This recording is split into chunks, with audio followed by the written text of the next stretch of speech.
U.S., Canada call on China to release detained Canadians. Toronto, Canada moved away from diplomatic caution on Friday and made its first formal demand for China to immediately release 2 Canadians who have been for Canada's arrest of a top Chinese tech executive. The US, the UK and the EU also issued statements in support of Canada. "We are deeply concerned by the arbitrary detention by Chinese authorities of 2 Canadians earlier this month and call for their immediate release," Canadian Foreign Minister Chrystia Freeland said. Meng Wanzhou, Chief Financial Officer of Chinese telecommunications giant Huawei, which wants her extradited to face. 9 days later, the Chinese detained Canadian ex-diplomat Michael Kovrig and Canadian entrepreneur Michael Spavor on vague allegations of engaging in activities that endanger the national security of China. Freeland's declaration marked a harder tone from Canadian officials. Had been criticized by the opposition for what they called unacceptable reticence over his suggestion Wednesday that raising demands for their release would be akin to stomping on the table without achieving their release.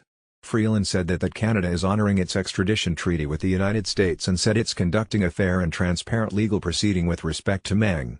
U.S. State Department spokesman Robert Palladino also reiterated that Canada is honoring its extradition treaty commitments. "We also express our deep concern for the Chinese government's detention of 2 Canadians earlier this month and call for their immediate release," Palladino said. U.S. Secretary of State Mike Pompeo also called for their release last week.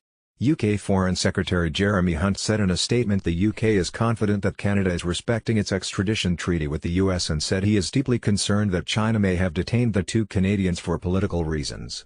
The EU, meanwhile, issued a statement saying, "The declared motive for the arrest and detention of Michael Kovrig and Michael Spavor, both Canadian nationals, raises concerns about legitimate research and business practices in China." Freeland thanked allies for speaking out and said Canada won't compromise nor politicize the rule of law. "It is the bedrock of democracy," she said. The show of support from allies is significant for Canada, which has felt relatively isolated in recent months, particularly following President Donald Trump's criticism of Trudeau and his lack of public support. In August, Saudi Arabia expelled Canada's ambassador to the kingdom and withdrew its own ambassador after Canada's foreign ministry tweeted support for an arrested Saudi activist.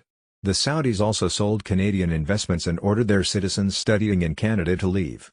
No country, including the U.S., spoke out publicly in support of Canada, and the Trump administration has been steadfast in its support for Saudi Arabia.